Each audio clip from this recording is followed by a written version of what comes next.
Beaucoup d'entrepreneurs rêvent de faciliter leur collaboration avec leurs sous-traitants, sans charge administrative supplémentaire. Selon nos statistiques, chaque heure passée sur le terrain équivaut à 1 heure de tâches administratives. Mais aujourd'hui, les entrepreneurs ont mis en place de nouvelles façons de travailler où toutes ces tâches administratives ont été réduites de plus de 50%.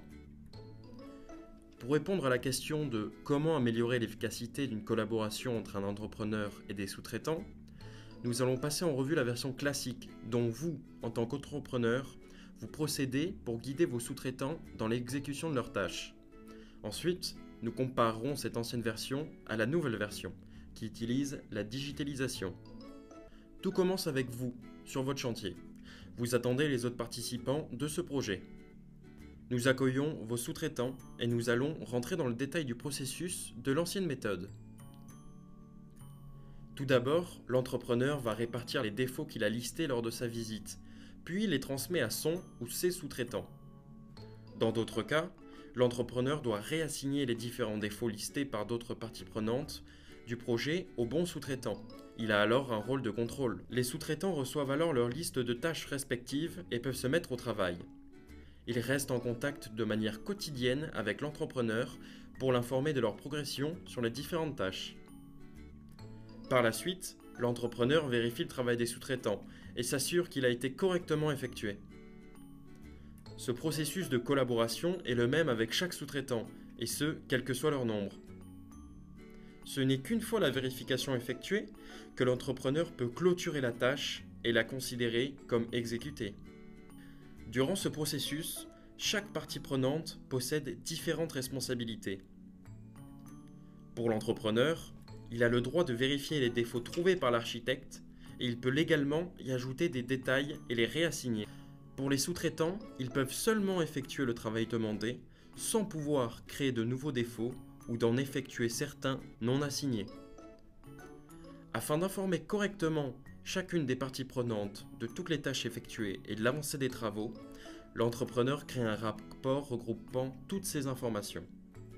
Pour mettre au point ce rapport, l'ancienne version consiste à regrouper dans plusieurs types de documents la version papier de toutes ces remarques, de toutes les images et de tous les morceaux de plan, et ceci de manière manuelle, lors du retour de l'entrepreneur à son bureau. Cette méthode étant particulièrement chronophage, nous allons maintenant voir quelle est la nouvelle version, impliquant la digitalisation de tout ce processus.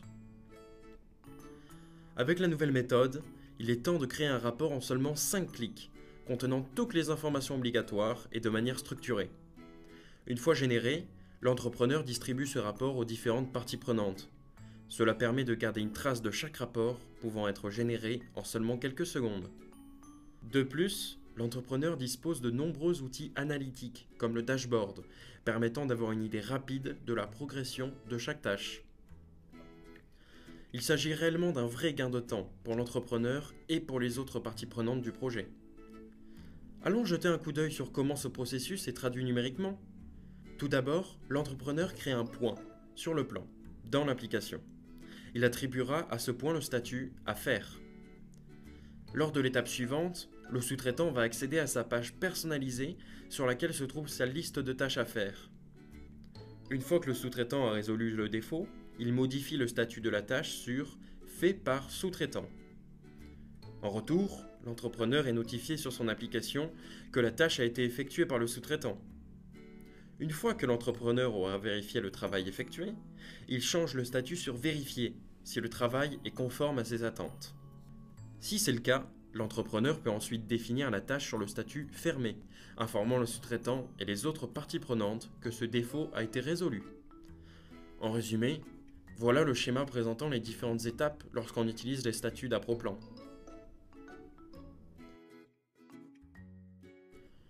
En tant qu'entrepreneur, vous n'avez donc plus besoin de vous soucier des suivis administratifs, du travail effectué par vos sous-traitants, car tout se déroule maintenant sur place avec seulement une tablette pour seul outil. Beaucoup d'entrepreneurs ont réduit drastiquement leur charge administrative en digitalisant leur collaboration avec leurs sous-traitants. Maintenant, c'est à vous de faire de même.